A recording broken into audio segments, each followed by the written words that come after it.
Hello, and welcome to the newest episode of Borderline Podcast Disorder.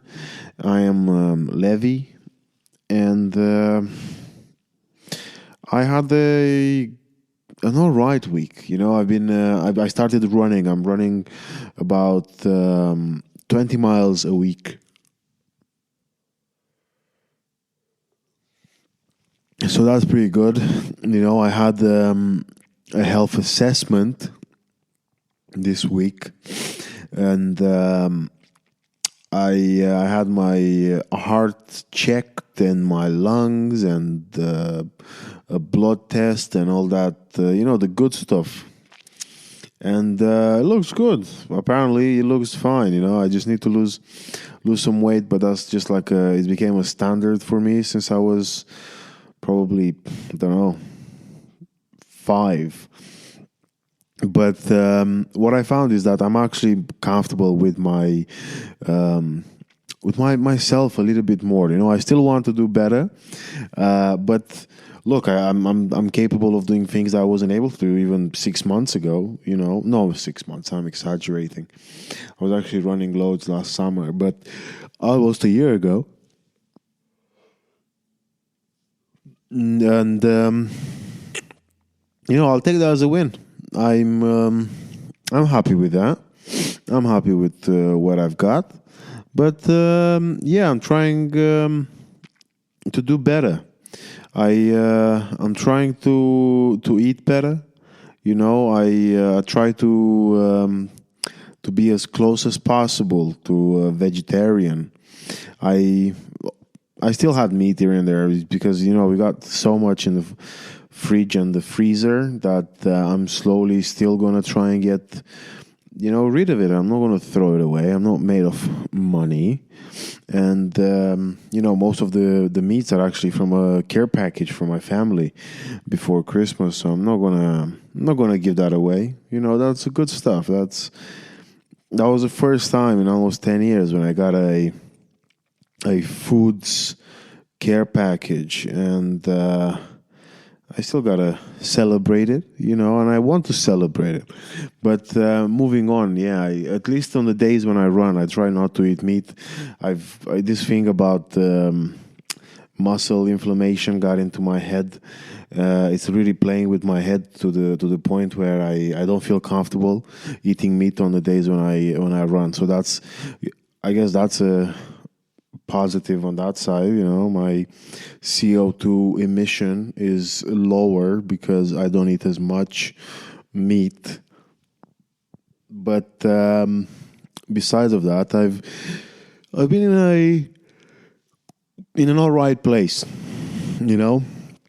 I've been in an all right place. I actually, when I had the appointment with the health assessment, I had to talk about the questionnaire. They asked me some questions like what my mood has been like, and apparently I still come across as being a bit of a risk. But I was like, look, do you want me to be honest on these forms, or do you just want me to tell that everything is fine? I feel like, again, everything is not great. I'm still battling stuff. I still have some ideations of some sort. But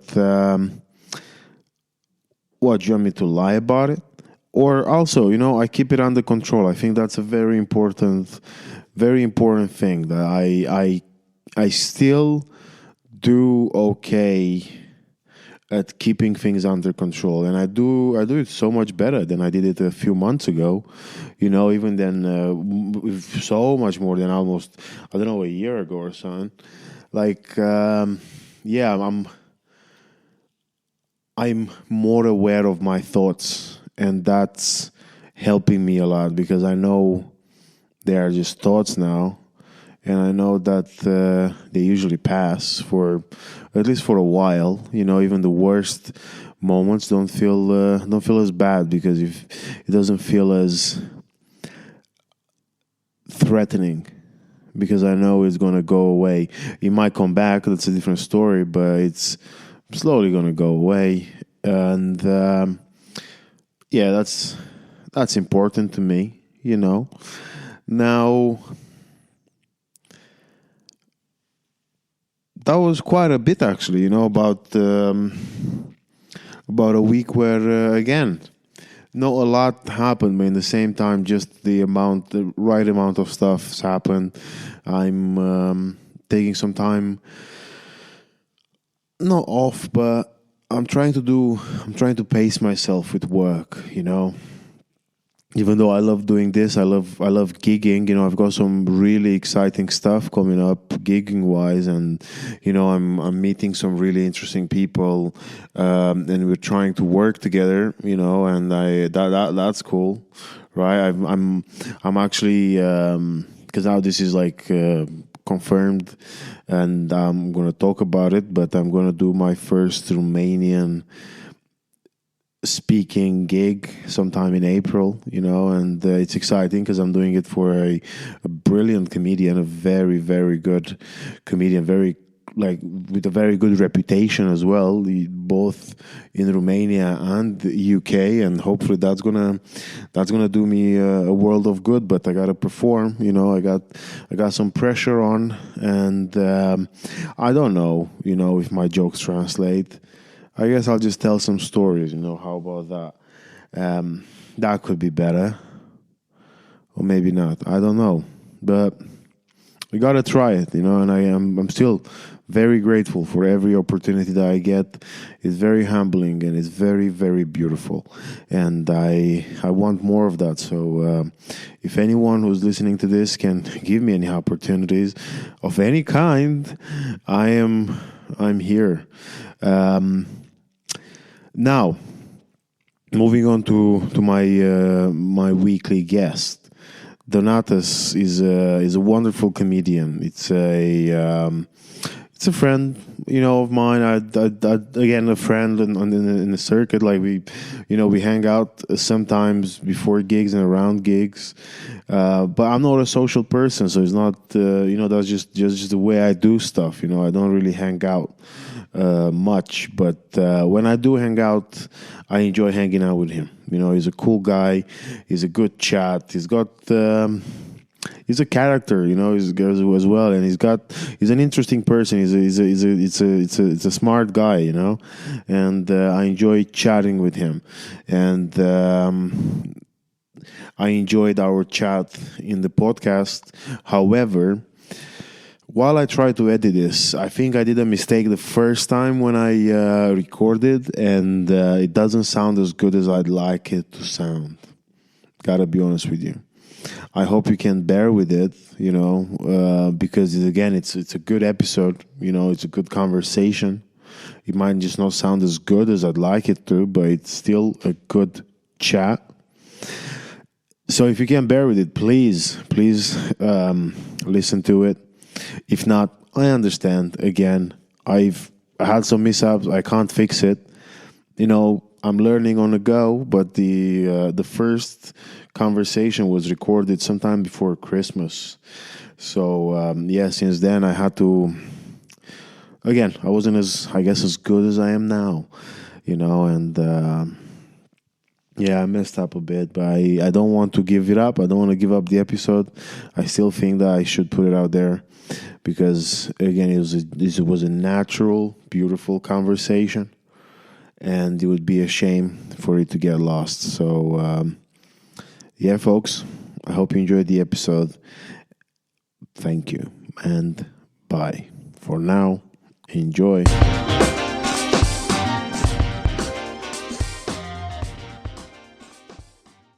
Right.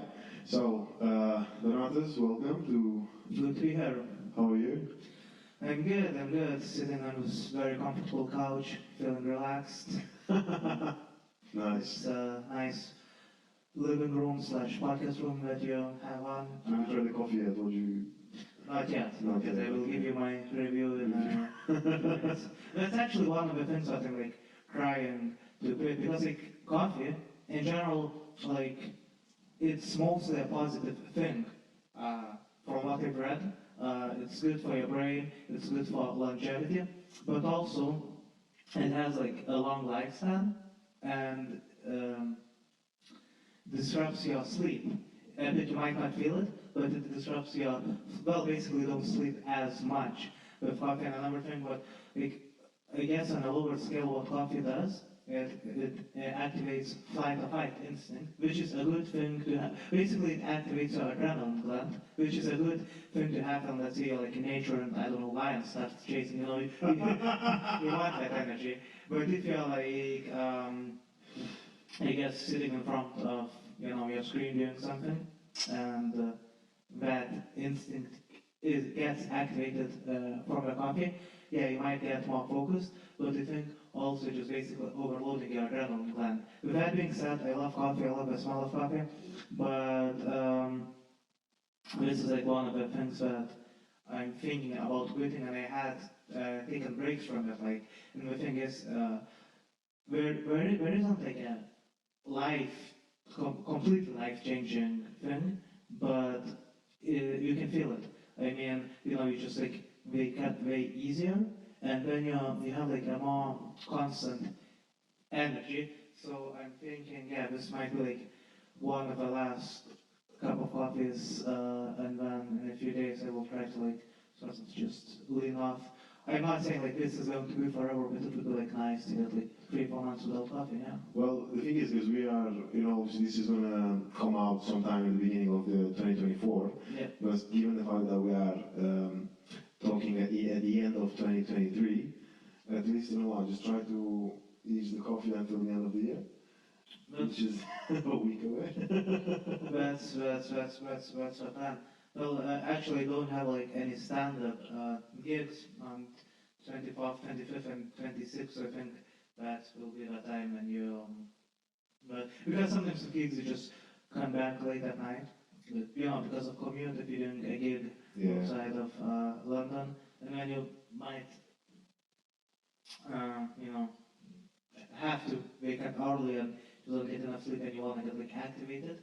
And you have a cup of coffee, but I think if you just like get into a habit of like not drinking coffee, it's easier to sustain, and I think that will be a good time. So we'll try to like lean off coffee before the new year. Well, I don't know if it is going to make you want to drink coffee less, but one of my mates told me a couple of days ago that apparently there is a connection between coffee and apparently Alzheimer's. So if you drink coffee, then you are more likely to have either Alzheimer's. Anyway, it was like some really it's like hard, I guess, disease to like live with, or like the illness. And it didn't stop me drinking coffee, but. You need to double check this, because I've seen the headline that coffee may help to prevent dementia. So on the other hand, yeah. But so yeah, I don't know. I like also because like coffee is like such a, let's say, very acute drug or product, that I don't think that there have been that many studies done on it, because basically, like it's very unlikely that you'll drink a cup of coffee and you will like overdose it from it, or it will like change your entire life. So I don't think that this is like something where like scientists really needs to like actually like really investigate the effects of coffee, something like that. There have some now, but I don't think that we have like that much data, but I for sure know that it like that because like the half-life of caffeine is pretty long, it definitely like disrupts your sleep. So we are like drinking it pretty late, so that's what we definitely shouldn't be doing. But yeah, I think the thing is, let's say when you start eating clean, working out, cut out alcohol, cut out caffeine, and so on, you might not notice it fast, but like after like 5 or 6 weeks, you just like sleep quality improves, and then you just like wake up and feel like wow, you just feel like in the movie Limitless, but just from sleeping. I wish I don't. I'm almost 1 year sober from alcohol, but I can promise you I don't wake up like feeling I'm like Bradley Cooper in Limitless. Well, you gotta stop drinking coffee at 5 in the evening. I sometimes I can get away with it, but I also I don't know if you noticed, but I think the reason why they do more, why people talk more about like the bad things about drinking coffee is because there are loads of I get like targeted advertising for coffee, like coffee replacements. So there is like this, it's like a protein powder. Yeah. That apparently you can pour in a glass and just mix it with water, and that's like a replacement for coffee, and it's meant to be healthier. I'm not buying it. I just seen the advert and I was like, I guess now, who knows? Maybe everything has everything can be replaced with something else. Right. And the thing is, I guess probably the healthiest thing to drink is just like uh, filtered water with electrolytes or something like that. Because we are on the podcast, and one of my favorite podcasts is Huberman's Lab. It's one of the most popular podcasts in the world. I think when I started listening, it wasn't that huge. So now when you mention Huberman, everyone probably knows him. Well, a lot of people I've seen know him. videos of him. Yeah. But I remember, people would ask me, "What do you listen to?" And I'd say, "Oh, Huberman Lab. Who's that?" And it's like, "Oh, this is a brilliant guy from Stanford who does like really cool podcasts about science and health, longevity, human optimization in general." And so he did a deep dive on caffeine, and I'm going to butcher it a lot, but pretty much what happens with caffeine, again, besides like what we already discussed, is, well, human brain produces adenosine, which is basically sleep regulation hormone, so, or at least is related to the, sleeping and wake cycle. Yeah. And when you wake up, your body slowly releases adenosine, and after that, you become like fully awake. When you usually wake up, unless you hit a cold shower or do a super intense workout, you might, you're usually feeling like sleepy. Even if you do a cold shower, it still might not be like 100% like activated, let's say that. And it has to do with adenosine. And what caffeine does, it suppresses adenosine. And it takes like about an hour or 90 minutes for adenosine to leave your body. And then in the evening, it sort of starts like uh,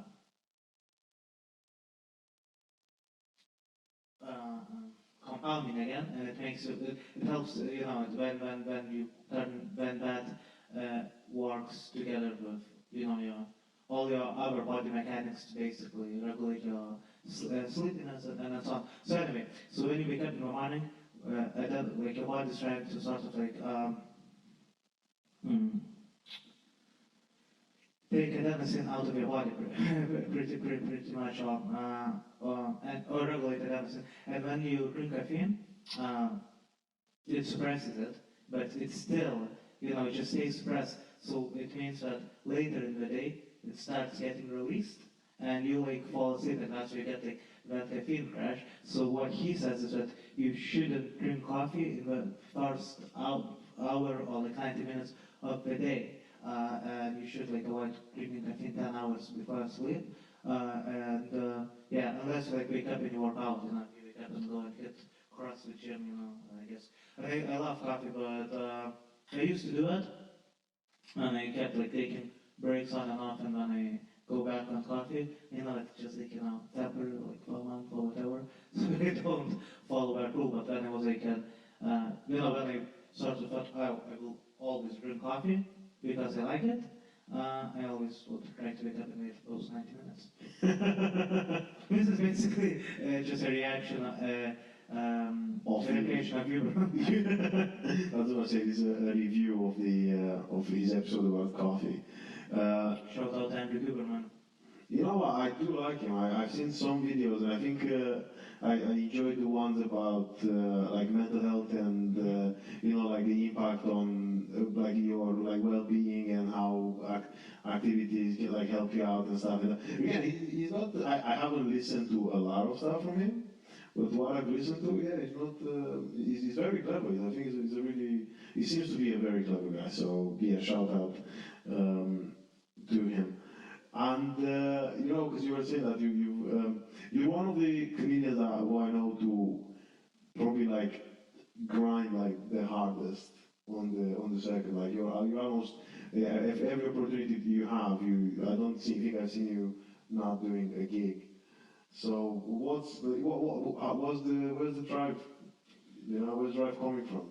I think it's probably just natural, and I always wanted to do, stand-up when I was a teenager, when I saw, especially George Carlin or Chris Rock. I thought, like, wow, this is the coolest thing ever. These people, you know, um, contributing to, like, I guess, other people's entertainment. People who come to see stand-up, they laugh, they get, like, all the benefits of laughing, like, endorphin release and so on, and just, like, having a good time. But also it seems like a coolest thing to do because it seems like you are just, like, so free on that stage, and just saying some interesting stuff, but also makes people laugh. Obviously, the main thing is to make people laugh. You want people leaving the show just, you know, that they enjoy the show. If you can, like, leave, like, something more, that's, like, a bonus. Like, let's say if you, like, I don't know, if you make a good point or make an interesting observation, even, we might not agree with you, but might be like, oh, that's an interesting perspective or whatever. I think that's a bonus. And anyway, then I took, like, I'm not from London, I'm from Lithuania, and I did the whole classic thing of, like, going to university, and there was no English speaking scene over there. And so my plan after high school was just to sort of, I thought, okay, I'll finish high school, and maybe I'll just go to London, because it's way harder, because it's one of the best cities for comedy in the world. Obviously, there are a lot of other cities like New York, obviously LA, because it's, like, so closely related to entertainment scene. Austin, probably right now. If you're speaking about English-speaking countries, but a lot, because, like, UK was still back in the EU, it was also seemed as thing that you kind of commit without any sort of uh, bureaucracy, in the sense that you could just move there. But because I grew up with a single mom, and going to university in Eastern Europe is a very big cultural thing. So, and I thought, yeah, it probably, out of respect for this, like, the least I could do is, like, go to university for a year. If I don't like it, just drop it. Move to London, do any job that I can get, and grind open mics. And that took a turn because I sort of got involved in a human rights movement. And I'm talking, like, about, like, sort of what, like, so because Eastern Europe is a quite conservative place. I think, like, now when you say human rights, people associate it with loads of things. But what I mean is basically the maybe things that used to be considered as super progressive, like, let's say 10 or 15 years ago. So I'm a straight guy, but I always thought, like, yes, gay people should have a right to get married, and, adopt, and, like, freedom of speech is an important thing, and I think, like, beach be legalized, and so on. So, and because at that time there was, like, a lot of discussion happening in the public sphere, I wrote a few articles, and just sort of got involved in the human rights movement and the politics and so on. So I finished my philosophy degree, and when I did masters in sort of, like, European politics, a few exchanges were there. And when I started my masters, it was, like, easy because I gained experience, just like from my experience with, like, NGOs, and I worked, like, a bit as a writer, and was, like, satirical web show, sort of like Last Week Tonight with John Oliver, or Daily Show, that type of shows. But I think every country, and now, like, every political spectrum has that side, it's political entertainment shows, and that show was, like, neither right wing or left wing or anything like that. It was just making fun of, like, really stupid things that. And that was in Lithuania. Yeah. And I did an exchange semester in Istanbul and Lisbon, and when I did a small traineeship at the United Nations. Then sort of I ran for parliament. And then my thinking was, okay, because I got involved, let's while I'm, here, let's see how much impact I guess it can have. And then after that, but this idea of going and doing stand-up never gone away. I always did, even when I would write an article or something like that, I would try to make some sort of satiric observation. And when I moved to London for this, I moved during the second lockdown, and I didn't want to do my first open mic during the pandemic because I wanted it to be a real experience in a real room, not do a stand-up show, a gig, what we call it on the circuit, with people wearing masks or over Zoom or something like that. So I waited for it to finish, and then I did it. I liked it. It wasn't, a killer set, but also didn't bomb. And I also, have written that set before I did it. I rehearsed and so on. And some punchlines sort of hit. And my idea before even doing that open mic was sort of okay, if we get 10 seconds of that in 5 minutes, that's cool. I'll work more, I'll try to get 20 seconds, and just keep going and going and going. But I would say maybe 70% of it worked. And when I say worked, I don't mean that everything killed or anything like that. But it got reaction, it got laughter, and it was okay. And I sort of knew that I was going to keep going either way, but sort of when you get on stage, you kind of gauge the starting point.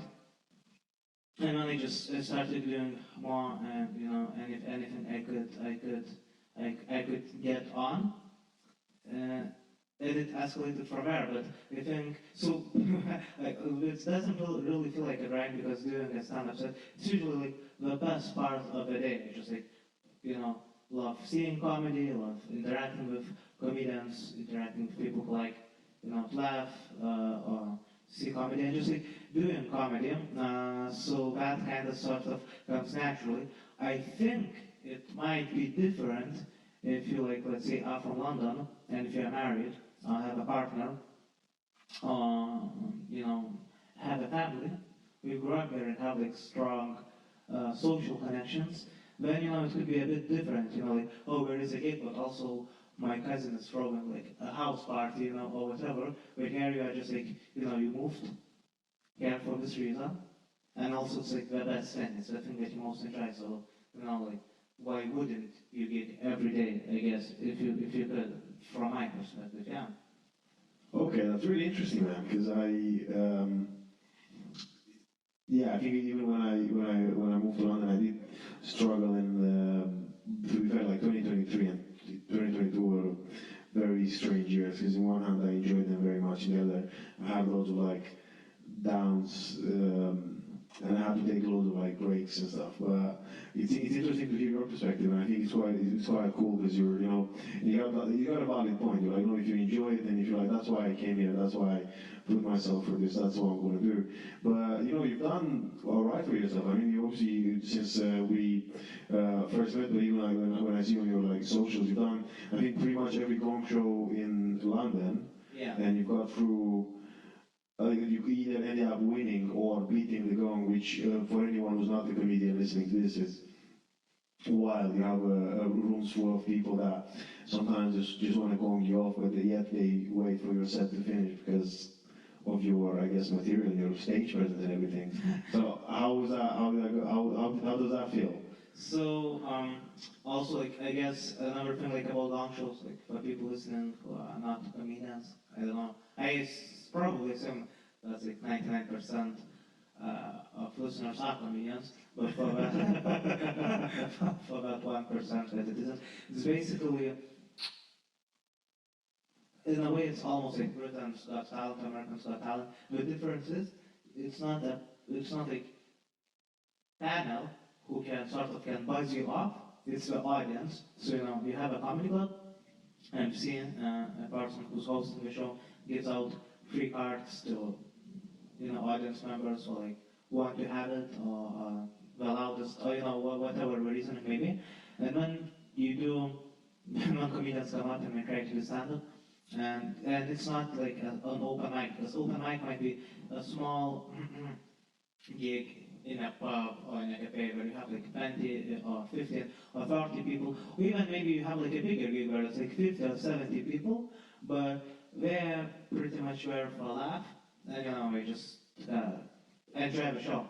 But now you have like, but with comedy clubs you have audience of 300 people. The biggest one that I've done was 400 people when it comes to long shows. And then and a lot of open mics or like I guess smaller gigs that pretty much pay what you want or really cheap. But when you go to I guess a stand-up comedy club, you sort of I guess expect to see stand-up on the level that is no, but that you would see like on a Netflix special or an HBO special or Comedy Central special. I don't follow any bridges, Showtime, ITV, BBC, like that, Apollo. But you know what I mean. So pretty much experienced stand-up acts. Prime specials. Or... Yeah, Prime, absolutely. One of my favorite streaming networks. I mean, created by boys. So anyway. So if you're like sort of, I don't know if you're like new or I guess inexperienced, or maybe you try to do something hacky, or sort of like, I don't know, but it's maybe just not there yet. People will just like usually lift up cards and people will be gonged off. However, I will say also this, that a lot of good comedians have been gonged off for the simple reason. I would compare a gong show maybe to like playing poker, because let's say if you're good at math and art and strategy, I don't know, reading people, and you play the hand perfectly, let's say you have pocket aces, you push all in, and someone calls with 2-7, which is like a war sign in poker, and suited, and we are drunk or whatever, you still might lose. And the thing is, you might be, experienced comedian, you might have good material, interesting material, a good set, but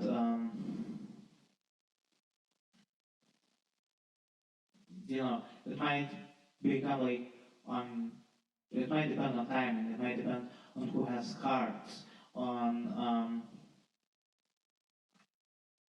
what a previous comedian, did before you. If it was, I don't know, let's say, very high energy, and then audience wants a bit more of that because they're in a flow, and someone comes in with a bit more deadpan, that might be a difference. If it's like people are not warmed up, or I don't know, or it could be just like, you may just like do a joke, but like 3 audience members like don't like when we lift up cards. And I've seen that. I've seen like someone tell a joke, majority of the crowd likes it, but 3 people, lift cards, and it's over. So it depends on the room. That being said, I think it's like really undeniable. Let's say like at Chris Rock level, Bill Burr and Shane Gillis, so you would kill any gong show, all those like circumstances wouldn't matter. But of course, if you're like undeniable, if you're on that level, you don't need to be a gong show. So anyway, so actually, my first open mic that I did, people told me about, those gong shows, and they said, and currently there are 3 main ones. There's one at the Comedy Store called King Gong, which is considered the hardest because audience can vote you up in seconds. You don't have a grace period. I've seen people gonged up in seconds. You just say, 11 seconds was my... Oh wow! Not my time, but the time that I've seen. Right. I've seen someone getting gonged off, and I was like, "This is mad." Yeah, and there's another one at Big Belly Comedy Club called Big Gong, formerly known as Vauxhall Comedy Club, where you get 1 minute period, and there's one called the Blackout that up the Creek Comedy Club, which is also these are like top level clubs. Obviously, we have Top Secret, another incredibly top level, high level club, but they don't do a gong show anymore, as far as I'm concerned. And whereas back at Comedy Club, they do something different. So we basically have like these 3 gong shows, and up the Creek you get 2 minutes. So when I did my first open mic, people were saying like, no, I didn't know what a gong show is, and basically, you shouldn't do, Vauxhall Gong Show and the Blackout at Upper Creek for at least a year. And with King Kong, you should wait like 2 or 3 years before you do it. I did the Blackout, which was like maybe like 200 and it was packed, and I think it passed like 250 people. So it was absolutely packed. And I had 5 minutes. I went on that stage on my 44th gig, I think.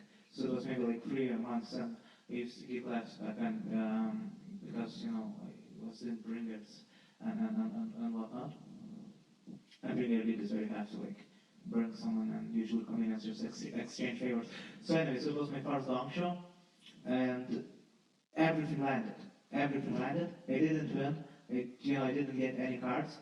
But to me, it wasn't like, it's a gong show, it's a competition, because comedy is judged, it's like having, like, let's say, painting competition, who would win, Van Gogh or Picasso, and I'm not comparing myself to...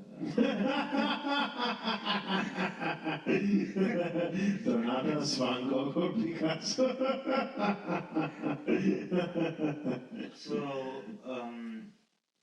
I did that.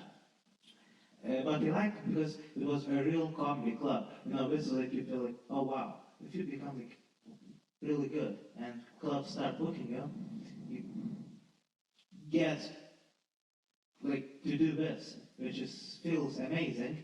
And if you have good material, also the crowd will have a good time. They'll enjoy it. And it was in a way maybe like a bit out of body experience again, not because it was a dunk. But you get on stage, you get like, instead of like having like 30 or 40 people, which is really good for an open mic actually. Yeah, absolutely. You have like a packed club, and some legends stood on that stage. I think like Kevin Hart appeared at the Greek. I don't want to get like in front, but let's see, probably most of the comedians that probably have done a set at the Greek. And if it comes to like British comedians, probably all of them have done maybe like 95%.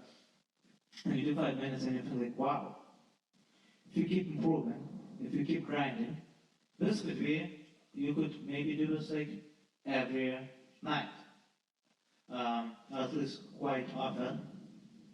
But also, another thing that you kind of like realize after that, it's like there are really no rules in comedy, because again, when it's like people told me you shouldn't do like a gong in your first year or something like that. And again, I did it soon, it went fast, it went great, it was one of my favorite gigs at that time, and probably my best gig to that point. And I realized, no, there are no rules. And then you later realize that there are people who do their first gig and almost win it. So that was my first gong. Then I think I did it a few months again, I beat it.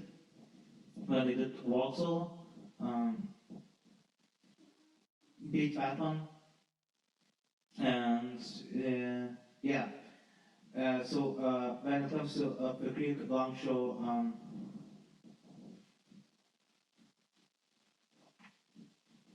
I've beaten that 3 times. I've beaten Vauxhall twice and won one. So because of that, I'm doing like a weekly spot in January 16th at Big Belly. And King Kong, and the King Kong is like the beast, the dragon, because you don't get like again a grace period. So because if you get like 2 minutes or 1 minute grace period, if you have enough experience, first you will be able to land a joke in that time. And if you see that something is working, if you have enough material, you will be able to switch up. You do like an open in 20 seconds. Okay, we are not into that. Let's switch gears. Let's go in a different direction. If you're going, it has to be straight from the point. So before that, I went to Edinburgh just to gig. I didn't do a show. I went to do something called So Think You're Funny stand-up competition, the semi-final of it. and needless to say, didn't went to a final one because if I have, I wouldn't be here. All right. I'm joking. But anyway, so I got like some reps in, and I had like some bureaucracy going with FL, which was like just like annoying issue. And on the last day of the French, I solved it. I came back, and I did King Kong. And I just like, maybe it was experience, maybe it was just like at ease because I had like nothing like really that I had to sort of like think about. Everything just like landed. And that was like 400 people. I think that day, 5 people passed and 3 people made the final one of, and so ultimately Jenny Gan won. She's from Australia. Very, very. I mean, she killed at King Kong. It's super cool. She dropped a special in September on YouTube, I think. So it's really nice to see that she had viral hits and so on, and it's really nice to see that people who are doing well also like really nice and cool instead of like get full of themselves. And when I did it a few months later, and I beat it again, with another London comedian, James Mallon, and I think 40 people did it, 3 people passed, and I didn't win it again. But again, with long shows or competitions, but with long shows, it's not like about beating them or like winning them. It's just about that you have real crowd, meaning that people come in to see comedy, and you have stage and you get to perform on a stage where some OGs or legends performed. And that's pretty much it, because as I said, it's like competition stand-up is like having a competition in art. I mean, it might be a good fun, but it's it's not like there isn't like you don't have comedy Olympics, but just the thing is, it's I guess what I wanted to say is when I came to London, it was when I found out that gongs or competitions even exist, because like what you heard from American podcasts, you would think like, okay, you have stand-up comedy clubs, and they have like main rooms, and then some of them have like smaller rooms, and like at odd times, we do open mics, and you just kind of you think, okay, you grind those open mics like for 3 years, when you maybe get like a regular spot in the main room, then after you maybe become like a paid regular, and after that, I don't know, maybe it takes off. But in London, most of open mics, well, pretty much all of open mics, outside of comedy clubs, and the bridge from open mics to comedy clubs isn't that clear. You kind of have, it's an interesting thing, and that maybe like also is a test. Can you find a way to make that jump to clubs? And so one of those ways might be just like trying to like beat the gongs over and over and over and over again, and might try to get like spots, or maybe you might try to become sort of like maybe your comedy becomes known because of social media or something like that, or maybe just I don't know, maybe you slay competitions, and I can't believe the word slay. Slay. I feel much younger. But let's say maybe it's not. Anyway, either way, you have to like figure that out by yourself. I don't know, maybe look at Edinburgh, you do a show, maybe some agent spots you. So yeah, in a way now, like the just doing gong. I mean, I think like doing gong shows also makes you better as a comedian, and because it's really easy to know what's working and not working if you're like flowing in your set. Mm-hmm. What you mean is like, of course, if you're doing wrong, I don't know, we just don't talk because we didn't like a T-shirt or sound of the voice. That's one thing. But let's say, I was doing up the creek for, when I was doing up the creek for the first time, I was doing this bit. And this bit, like, it was kind of like tricky to gauge because the thought reaction, you would see people smiling and giggling a bit, but it wouldn't be like a huge laugh. And in a room, you would think like, okay, maybe if there's like, let's say 7 people, it might get like a bigger reaction.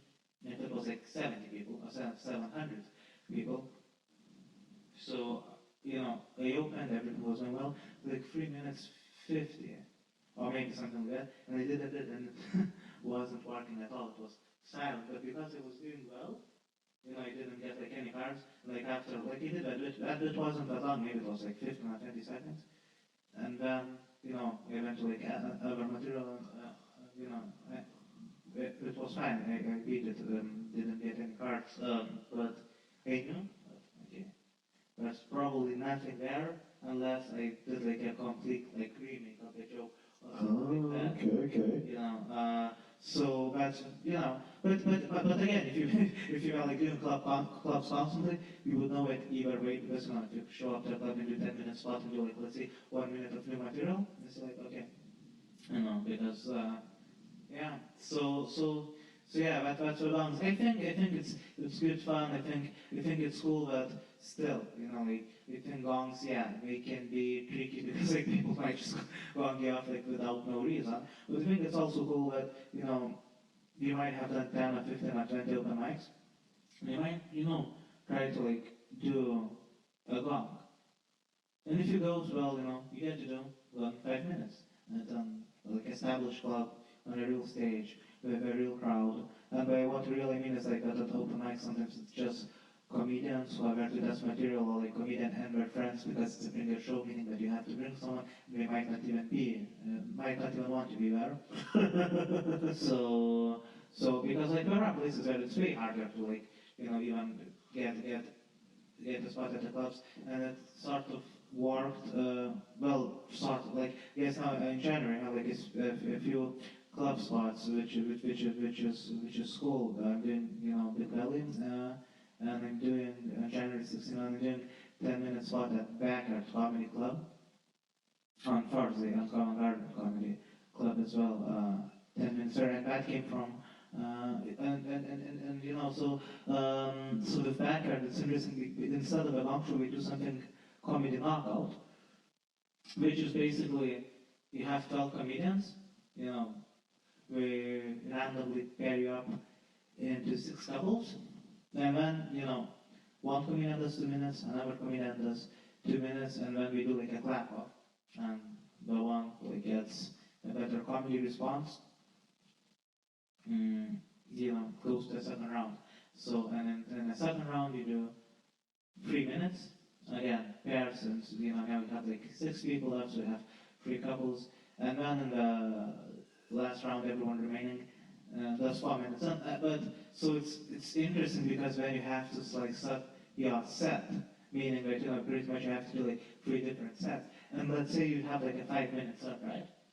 Yeah. But it could be that you have like a quick opening. It could be like okay, you have like 1 minute of material, which is like hilarious.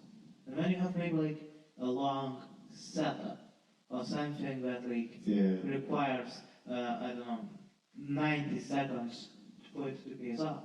So you cannot do that anymore. You have to like find like another minute or somewhere to like 40 seconds. And so it's also like I think like it's a good challenge because it makes you think like about how to like structure material. Yeah. So yeah. So that was London, but you started coming in Manchester. And all the I only gig in London and surrounding areas, and I did gig in Edinburgh, French. But I've never been to like loads of places. Bristol, Liverpool, Manchester, Cardiff, and so on. So I started in Manchester and how's this over compared to London, and I know that we also have like You know, what's the long show situation or competition situation where, just in general, what's the outlook? Mm. So in I love Manchester, but I think I was in comedy for about 3 months.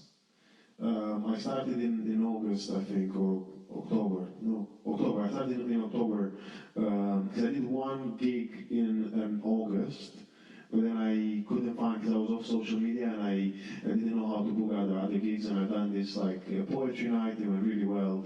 I was like, oh shit, I love comedy. But then I didn't do anything else. So I started like officially for gigging every week on October. It was easy. It was like you had loads of not loads. You have open mics. There were loads of like show up to go up. So as long as you like showed up there for 7 p.m., you put your name on the sheet. That's it. You know you have a spot booked for the night. American style. Yeah, and it was wonderful. I loved it very much. And then I think in October when I started, I also booked a spot at Frog and Bucket. And I was like, that was to be my first gong show. And I did it in December. It's actually funny because I think that the night before I did the spot at the Frog and Bucket, I ended up falling, basically I passed out on the street and someone found me sleeping on the ground outside a building. Wow. And what was the reason? Or do you know, did you find out why did you pass out? I don't know, man. I feel like I've been to a pub to meet some old friends, and I've been Did to they spike you or something? I've been to that. That's what I was gonna say. Because I've been to that pub, and it's not to say that's the case, but I've been to that pub twice, and every single time I left that pub, something like this happened. Like I just passed out. Sounds like very Twin Peaks or something like that. So I was basically, I felt a part of it. I do remember just falling. Basically, I was, I'm too tired to walk home. I can't walk. I'm done with this, and I just basically slept in a corner of a building. This lady found me. She asked for my phone to call someone, ends up calling my flatmate. My flatmate sees me on Find My and figures out I was actually sleeping outside one of our friends' building. And he calls that friend, he calls big up Greg and Cam, and then they have to come downstairs, pick me up, put me in I woke up basically on like Greg's couch on Monday morning, and I was like, oh shit, tonight I have to do my first gong show. Went to the gong show. It was nice. To be fair, there were I had some friends in the audience. However, obviously none of them were allowed to have the cards.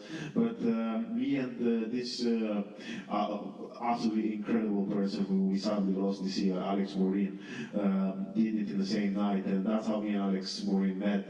So we ended up basically we got through the 5 minutes, and now we went for the clap out at the end. And it was a split decision basically, so we both won that night. And again, it was wonderful. I think, but it was incredible because I was like, my first joke was about being a foreigner, but then the second joke was about living in Manchester, and I feel like I was bonding really well with the audience because everyone there was either from Manchester or living in Manchester, and they were very, very friendly. While compared to coming to London, because also I think I did a gong show for this guy called Spiky Mike, who runs a lot of shows around Midlands and Yorkshire, and I did a gong show in Sheffield, and I didn't win, but I got through the show. I got through the clap out. I got through to the clap out. And when I came to London, it was interesting to see how in London it was very different, because I feel like sometimes, and again, it could be with the fact that I never felt like worse mentally than how I felt when I came to London, but I feel like for a while I felt like people are laughing at your expense rather than laughing with you. With the gong shows. So for a while it did put me off, but to answer your original, your first question, it's different. It's a bit more. Again, it depends though, because the thing is, I won the Frog and Bucket, I won the night, right? And then I went to the semi-finals of they call it a World Series. And then the semi-final, I got out in like 3 minutes. After 3 minutes, I got the gong off, and I was like, oh, okay. And it was fair enough, you know. I wasn't having a good day, but yeah, that's how I remember the first ever gong show.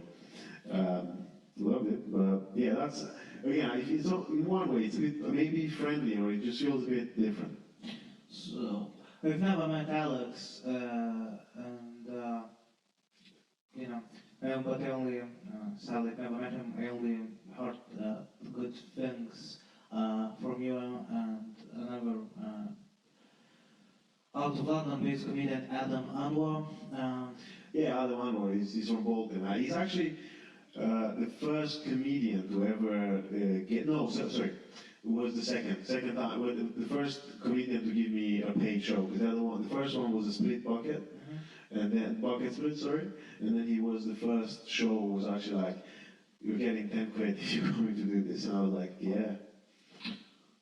Yeah, we bonded over the fact that we still haven't grown out of watching pro wrestling.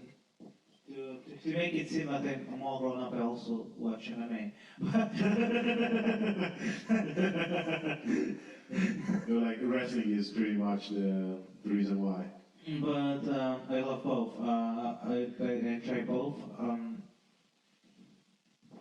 It's interesting. I think the case might be that in London, simply you have more clubs, more nights, more comedians. So I think everything is just amped up. I've never done a gong show at in Manchester. It's not on my to-do list. So looking forward sometime in 2024 going over there. But that's it could be just a fact that simply you might. I guess when you have one gong show, people are more likely to maybe like give you more of a chance and a fair start. Where in London, when you have like so much of them and so many clubs, it could be like, let's say like, oh, okay, you didn't open strong in 30 seconds. Well, whereas another club is doing another gong show. And to be fair, again, it's not that there's like that much. There are three main ones in London, and like for example, if King Kong, you're not allowed to do it that often, and we also do it only once a month, then you're not like sort of allowed to. Oh, same. To do it often, and up the creek you have it every Thursday, but there are lots of people who want to do that, and I think with Belly maybe we switched to once a month, maybe we came back again to doing it weekly. But either way, that's three more gongs.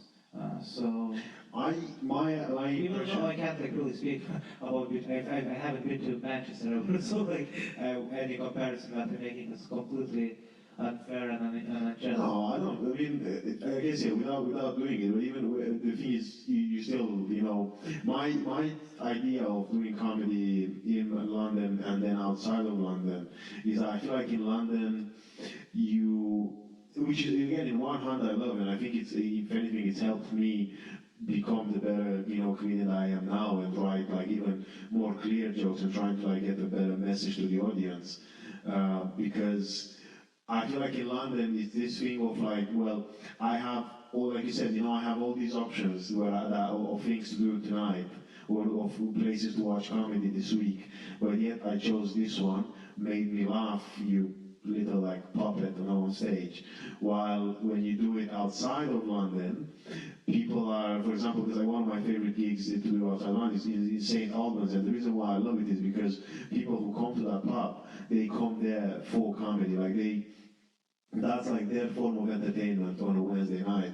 So they are going to come out and they are going to love it and they are going to be supportive and they are going to, so that's I feel like the difference. But again, it's not to say I love both equally. And I find a lot of strength in both because again, like when sometimes I go on to London, I know London, right? I just go to gigs in general, and I don't know about you, but I record all my sets and then I look back at it, and then I'm like, you do that as well. And I'm like, sometimes I generally think when I would listen to a set, I actually think, oh, okay, this is actually better than I felt like it was when I was on stage. But then sometimes I'm like, okay, actually I don't blame them for not, like I'm like, okay, I need to improve this. That's why they didn't laugh. And then, yeah, again, I do love it very much. It's interesting because I haven't felt that people are like laughing at you. But again, it might depend on the night, on the crowd, and like I guess on perspective as well, and on what kind of like I guess material you do. That's like the thing like what you have in comedy is like it's so versatile, I guess. But that's so I personally haven't felt uh, that, but I believe that it's a possibility that you might, just get nights like that as well. So yeah, that's comedy. Yeah, well, no, that's what I was just because I think yeah, ultimately the thing is they are there to laugh at you, like they are there to laugh at your story, but then it's about like whether it's at your expense or not. And again, that was just like a personal. Then this comes from layers of me feeling like, because it's kind of weird because I know growing up I was always like the class clown, but then when people were laughing at me too much I would be, because I also used to like bully and stuff, so I think some of that that's how it transfers now, where I'm like I want people to laugh at me, at my jokes, but then I'm like, oh, but sometimes I want to be taken seriously. No, it's a mixture, but either way, though. I was going to say, because you did mention that you and Adam going over the wrestling. I used to watch wrestling. I used to, haven't done it for years, but, and I used to play, have you ever played that movie like Raw versus SmackDown? Maybe yeah, back in the day on PC, not like on a console or anything like that. Just a bit. Who was your favorite wrestler when you were watching? Oh man, I think so. At the And time, how would you?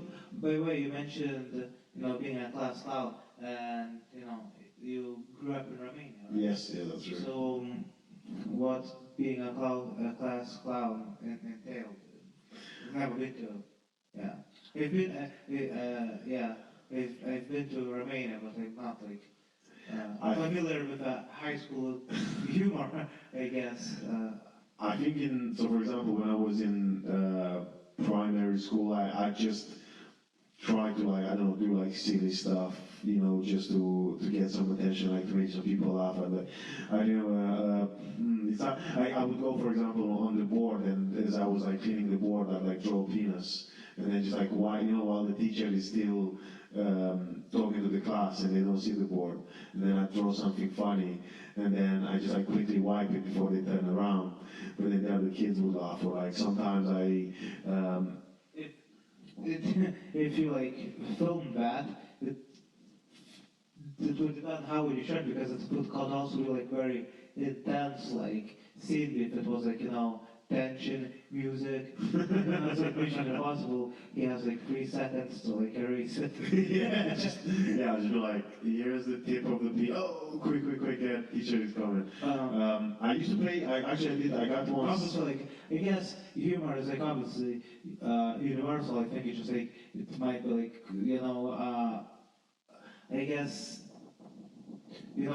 I guess schools, universities, just sometimes have like traditions of like humor or pranks, so that's like what they was like asking for, just like sort of to imagine.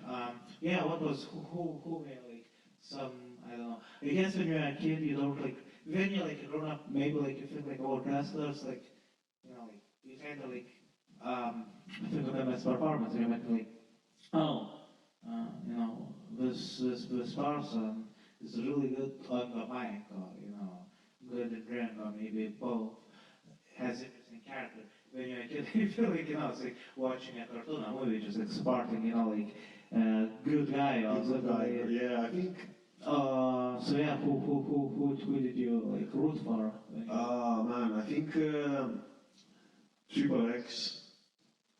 Triple H. Triple H. Sorry, no, With Triple X, I think it was like was it on because it was the Edge, right? On the or was it Shawn Michael and Triple H? Yes.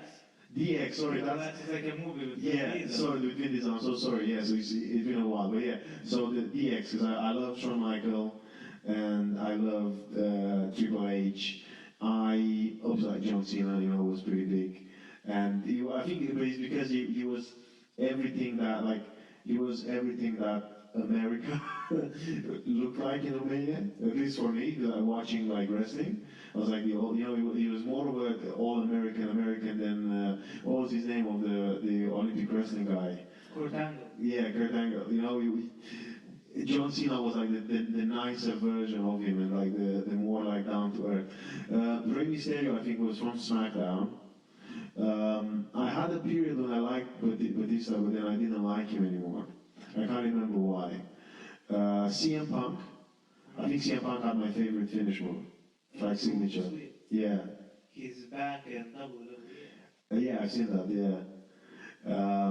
I remember like the Hardy brothers. They were wild. I think I was watching that. Jeff Hardy when he jumped and got injured for I think the last time. But yeah, I can't remember. I think I stopped watching around 2010, maybe. 2000. Yeah, 2010, 2011, I think. I think like CM Punk got to WWE somewhere like around 2007 or 2008, so had like a brief window of Yeah. I think he just won the belt when I kind of like stopped watching the first time. Which one? ECW? No, the WWE. From Cena. Yeah. Yeah, so it was, I think that was around 2011. Yeah, but that feud was like one of the probably best in modern history, just memorable moments, and that match that they had for the title was like intense in wrestling terms, just like, it was, it's just like, I think, captivating, I guess, the word that they would use to describe, because like, when the story is good, and then there's like really like 50-50 chance, who would win, and how would it like sort of like change storyline. Then it's like you're like on the edge of like, even though it's like predetermined, but it's like almost, I guess, if you're like watching any sport, and like let's say basketball, and you have 2 minutes left on the clock, and it's like the score is even. Now when it's like, oh wow, what will happen? Because sometimes when you watch it, it's like the storyline is predictable. Yeah. So now it's like if you watch basketball, it's last quarter, 2 minutes left, and some team is like leading by 40 points. There's not so much. Yeah, that's it. Yeah. There's not so much suspense. And wrestling, I think, like believability and this is important. Yeah. I actually think now that you mentioned, sorry, go on. Yeah, I guess same as for comedy. If obviously feel like, I guess if you're doing like slapstick or just like jokes, one-liners, then it's like even if one-liners, like the setup, if it's realistic, like the punchline will be like more surprising, therefore it will hit more. So I think with stand-up as well, I think like it's important that you are sort of like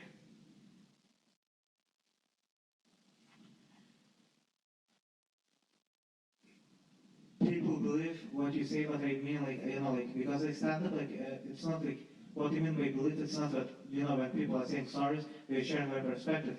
It's not. It's like it's not. I think it's okay if you're like trying to like if you like make up a punchline and say like in a sense that you're like saying a punchline and just like say like I don't know, you make up like an comparison or like an example. I think like if you're using like a setup which is like completely fake and made up, you feel like especially trying to get like sympathy, something like that, then it's like you're just like using emotional manipulation, which is like not cool. But again, but if let's say if you're saying sorry and it's true, but if you're saying in a way that people don't believe you, then that's like a problem. Because I don't know what's your perspective on that, because I believe like stand up is like a bit different from other forms, because it's like sort of like an extension of yourself. So and again, when if it's like again, like sometimes people say like stand up everything is just a joke. Some people go over where it's like like stand up is like a new philosophy or whatever. I think like an hour of stand up, I said it's pretty much like an album. Let's say if you like listen to like an album by a hip hop album, let's say by DMX. I was actually chatting with someone about DMX. So yeah, go on. Yeah, but I enjoyed listening to DMX. Anyway, the thing is, like, let's say you listen to like an album by DMX, or I don't know, Machine Gun Kelly, or whoever it is, you will have like some songs that are like party songs. So basically, you will just like be at a party, Yeah. and people will start like singing along, or just like dancing. It's fun. And you will have like some songs that are like maybe like commentary on society, and some songs which will be like telling a personal story. Heartwarming. So you think the same as with stand-up? No, some joke is just a joke. It's complete nonsense. Some joke, it's funny, but also it has like a layer of fun. And some joke might be like a personal perspective, and your best audience to kind of like know what's like cruel. But I'm saying like if you're like telling a story, if you're saying that it's your like personal experience, not like a comparison, not like you're making a point, a joke. I think that the basis of that should be true.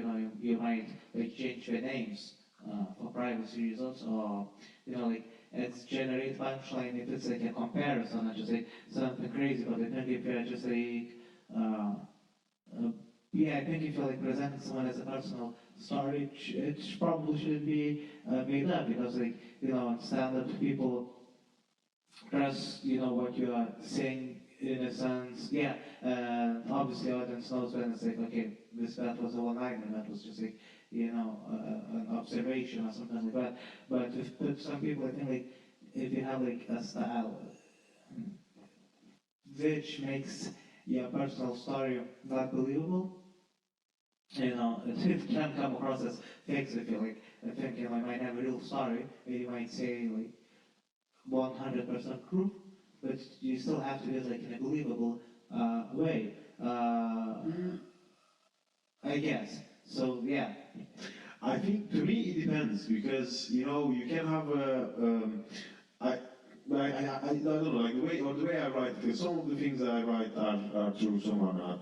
Some actually the way I write them it's a because like I do agree a lot with this idea that comedy to me it's like basically it's a version of me that does things. So sometimes I do. Like when I speak about like having an argument, for example, or I speak about like someone annoying me and me like basically paying them back, I most of the time I haven't done that, but that's just like where my comedy, because that's how I create, I guess, the story. I take something that's inspired from the real world, and then I like some of my like when I talk about like doing recycling and like trying to like save the world and stuff like that. Those are just things I take to an extreme afterwards through the writing, and then I agree. But I think it makes it believable because of the person I come across as on stage. But I think like also people understand that this is like X generation. I mean like what I guess what they meant is like let's say it depends if you're like let's say like making fun of of yourself and then you like say like over X generate on something. So that comes across with like it's like I made a thing. I have like this joke like about hustle culture. Basically, it's like because of the cost of living crisis, they got into a hustle hard, motivational culture. So now I wake up every day at 5 in the morning, visualize success, write affirmations. I plan to change my people need to build different, mental and savage. I don't run from challenges, I invite them into my life. So now I call British Gas every day and ask them to increase my tools because that will make me hustle harder. And even though, like, obviously I don't do that, I feel like public knows that I'm just ads generating and like I'm making like fun of like not like in a good way, like tongue in cheek culture, tongue in cheek of like the whole hustle thing, because you know it's cheek and obviously I don't call British gas and it's like hey guys, won't pop my tax, my bills, but so that's like clear. And also, again, like when it comes like if you're talking about the hustle culture thing, if you have really think it's like overall it's a good thing, I feel like waking up early, getting that meditation and getting those cold showers. And before comedy, I used to wake up pretty early, do a cold shower, hit the gym, need to go back there, and it's not positive. But it's a different thing if you're like, like saying like, if you're going like, let's say for sympathy, and saying like, like you grew up like with love and family, like saying like, yeah, like, like tell this like emotional story, like what you mean is like how your dad used to beat you or something like that, then it's like different. Yeah. When you're like, like, like sort of like manipulating the audience emotionally, but not, you know what I mean? Yeah, but you would you say that because the thing is when you talk about like the hustle culture, I think to me and one of the reasons why I love that bit is because you're taking something that, like I said, it's real, the hustle culture, like the mentality, and but then you took it to like this far extreme, and if anything, the fact that you because that's when you're like, oh, this guy is just ridiculous now, and that's what makes it funny. Because I remember chatting with someone about doing comedy, and we were basically speaking about how when you write when I write basically I'm trying not to not make allow the audience to guess my punchline. So that's like ultimately my thing. When regardless of what it is, I just want them, because I find that's where like the release of laughter, comes higher. Because sometimes maybe they think that you're gonna stop it, like, oh yeah, hustle hard, and then you're like, oh no, I call British gas and I do all this, and then that's even funnier because now they understand where you're basically like you're just making stuff up, and that's what's funny. Yeah. But basically, because I wanted to address something or I want to ask you something before we wrap it up. But I was just very curious about, because talking about your material, right? You're actually like one of the, I want to say, coldest, like acts that I've seen. Like you're very, like straightforward. You're even like your presence. And I think that's what's funny. And that's why like your jokes work, because you're being like, I don't know, you're just doing really well, like being this like character of some sort, right? But then, in the other hand, you are, like, again, first time when I seen it, I was like, oh my god, this guy is like cold stone. And then you're actually I think you've got one of the biggest friendship communities, or at least because I always, you always speak with people, they always take time to like chat with others after the shows, or, you keep like build relationships, like you were saying, you met comedians like at Edinburgh Fringe, and you like have a chat with them regardless of where they are. And I just wanted to ask you, like, how, I guess you might have answered it in a way before when you were saying that, no, this is like the grind that you want to do, this, you want to be a part of comedy, and you're trying like your best to get to live like the life you want to live. But also, I was going to say, like, how do you have the energy, man? Like, what's your, what do you, I don't know, yeah, what drives you, I guess, to be like this sort of like, such like a sociable, person, or to just seem this open? So about face and like that fan called expression, I think like in general, like in Eastern Europe, people are as so in general, humans I think like need to like socialize. It's not like a very expressive culture. So I think that just like translates into like my stand-up, because like like I think I have like this poker face expression just like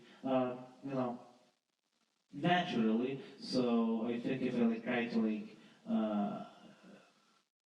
on stage, if I was like trying to like come across as like super high energy and this cheeky smiling fella, it might come across like not that naturally.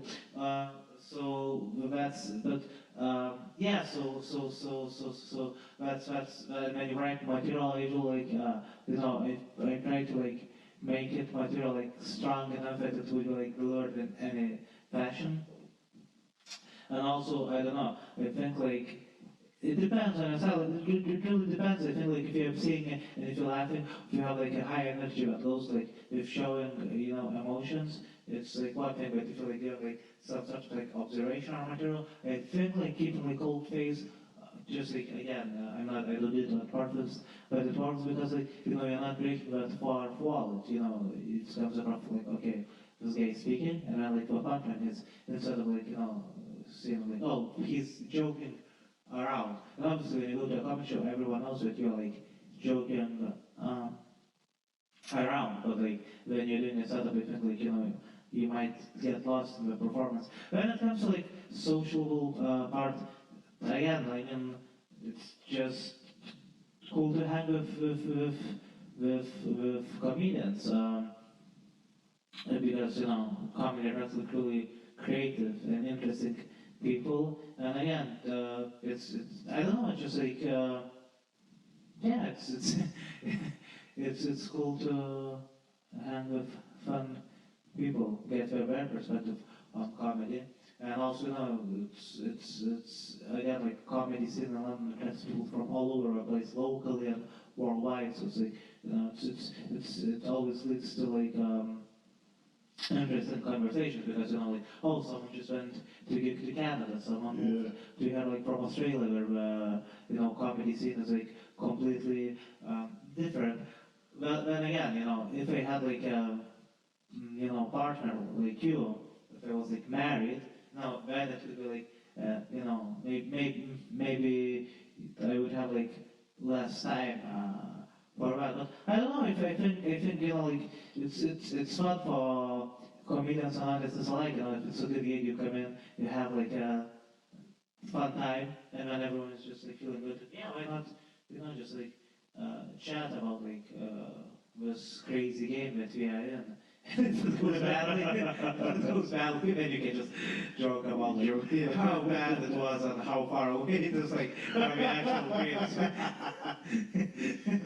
Yeah, I feel like, yeah. I think this is one of my favorite things to, when I travel somewhere and I don't have the greatest gig, and then I end up splitting like getting on the same journey back to central London or back home with another comedian, and then the whole commute is just us complaining about how far we have to travel and all these things that we have to like sacrifice for the evening and everything.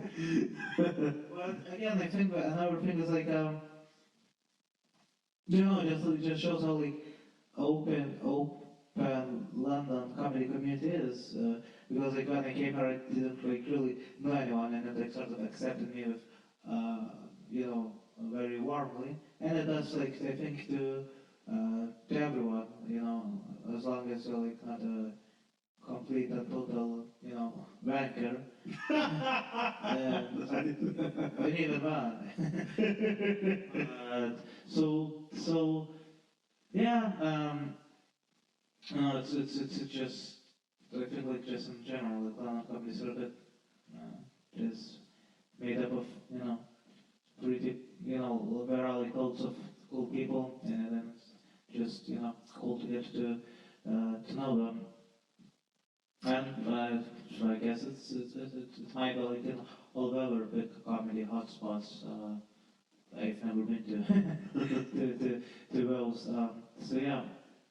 Yeah, the way I look at it sometimes is that you never know. Like, yeah, I feel like everyone might be going through. Everyone has something going on, but yet we are like this group of people who are taking this time to just trying to trying to make people laugh, and I treat it as if like athletes, like like playing football or basketball, like being like a wrestler, and then it's like, well, regardless of how I feel about someone's comedy, I still respect the grind, because it's hard work, and it's beautiful to create this sense of community. And I think again, you're like you're one of the most active comedians in the London scene that I know of, and that's truly that's brilliant, and then again, you're one of the funniest as well. Thank you. I think there are maybe there are more active comedians than we probably just like don't post that much on Instagram stories. But yeah, and then again, like I guess like another thing like about comedy, I think like because you mentioned community. I had this thought recently at a house party where smoking a certain herb may have been involved, but yeah. So with comedy, I think like the connection is amplified because let's say if you like, let's say you're going to university, you do like the typical things. You have like exams, breaks, some lessons. Or if, let's say, you go to your, you have a day job and just like all the Zoom meetings, which are like maybe repetitive, and maybe have like one or two like work parties. That's not memorable. Maybe may happen, but if you gig a lot, but then, if you do like let's say a year in comedy with someone, it might feel like a 10-year experience because like you just go like through so much. You might do together like a small open mic in a basement in front of two audience members who are like completely drunk and don't want to be there. I did a gig like in Edinburgh. I did like I went and did shows in packed rooms. I didn't put on a show, but just did spots in packed rooms. And the Sophia 27 final, which was like pretty much in a theater, and I did a gig in front of one person. and like in comedy, like yeah, you just like go into like some memorable gigs, maybe not the best way, and you do some like good gigs, maybe like do a comedy show together. It's a packed club, and you like smash it with someone, and it's like wow, we did that. The feeling is incredible, and you have like, and then you go like to some gig that you just like maybe like small gig, but something memorable happens, and you're trying new material, and you say like, oh wow, trying this snippet, and I can't believe that works, and someone like says some crazy punch, and it's like wow, he really said that, and maybe there's like a heckler, and maybe like someone starts putting a night, and you like help to put it on, so like so many like heightened experiences happens, and I think that's what's like connects people as well, because like yeah, because like in general, just like and again, I guess you're doing this thing that is like not the most conventional thing. A lot of people don't really want to do public speaking, and you just like, get up there, and then you're not just saying like regular speech, you're like trying out like some wild angles that have never like been tried out before. And I think that's like maybe like what unifies people as well, because that's just like especially in London, say where you have like comedy happening every night, and say everyone is just like going through this like wild roller coaster ride together, and I think that's what like bonds, Yeah, people. absolutely. Yeah, because like the first time we met, we just like did a small gig in Ealing. Was that the first time we met? I think, yeah. We traveled together, no? Yeah. We did like a small gig, which was okay, and then we were like running late to like another gig, like just like jumped on a train, ran to a gig, did like another gig, which was like I think pretty packed. It went well. And it's like doesn't sound like something like crazy, just like normal gig day, but like I feel like let's say you meet like a new colleague for the first time at Twitter, which is like you chatting to someone in the kitchen, you're not like going stand up in front of like 50 people telling jokes, and then you're just like taking a train driving to some other gig in completely other part of like London, and and also you immediately have like so many references points, like oh, have you done that, like how's Manchester, how's London, like like what's your favorite like joke, what's like the best gig that you've done recently, it's just like you all have to like so much Something in common, yeah. yeah, and it's a lot in common. We all have like so many like reference points from the get-go. Well, Donatas, it's been incredible having you around. Now, before we actually head off to the gig, Yeah. Well, thanks for having me. It was fun. Like the time passed. I don't know if it was interesting to listen to someone, but like 2.5 hours. so 1.5. Yeah, it's a timer thing. It's 1.5. Oh, 1.5. Yeah. Okay. 1.5 hours. But yeah, is there anything you wanna add up before we head off? I don't know. Just like. What you like? We like I don't know to everyone what I guess my favorite saying is like live and let live. So I hope that people out there are happy and doing well, doing what we love, staying I guess content. That sounds like some sort of like state of the union address. Nah, man, sounds beautiful. Yeah, so I just hope that everyone is whatever you're doing, just like I guess stay happy, fulfilled, and yeah, be happy. I guess that's what I enjoy crazy rides on this planet. If you wanna follow me on Instagram to actually see some of my comedy, my main social output, where and I will be posting my comedy bits on where is Instagram. But my handle is just like at Staneika, which is my name, my last name, no stage names. It's at DONATASSTANEIKA.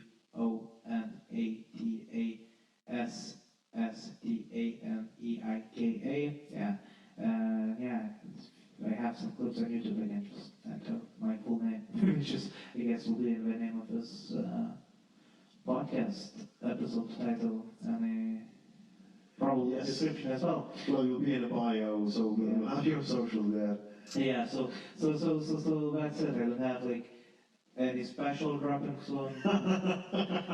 No crazy announcement. Nothing to promote. No promo codes. Are you sure? I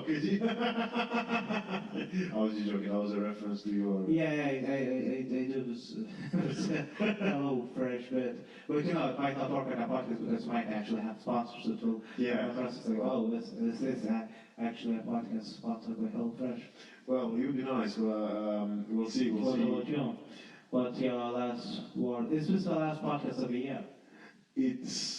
Actually it is. Yeah, because it's gonna be released in 2024. Exactly, but yeah, you are the last guest of this year because now I'm just editing stuff, and I think the first interview I have, the next episode I'm going to record is like on the 8th or something. Yeah, so what's your, I guess, not the last message of the year, but like, it might drop, who knows when this drops, but like, what's your wish for the people in 2024? Oh man.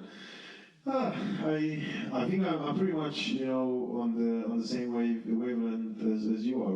I just wish for everyone to I guess coming from someone that's very intense, I wish for people to just enjoy the ride, take it easy wherever possible. Don't be afraid to mess up. That's a big thing. Don't be afraid of, I guess, failing or just improving it. See everything as an opportunity. I also got a lot of people to be grateful for, and especially to the people listening to this. I think now we've reached over 150 listens for the previous episodes. We went on like 17 countries, so it looks like it's growing, it's getting somewhere. I care a lot for people from, again, like oh God, now I forgot. I care so much for us that I forgot the word. Neurodivergent, people. I salute everyone who's going through their own journey. I wish them all the best. And I think that's. Yeah, I think just love for everyone, man. Yeah. Well, that's a great message to finish on. Yeah. Well, actually, I didn't even think about it, but yeah, this is it. 2023. It's in the bag. Last episode. Yeah, man. Thank you. And I know it'll be nice. Yeah, we'll catch up again soon. Hopefully, after. I'm pretty sure you're gonna do the Fringe this year. Yeah, that's the plan.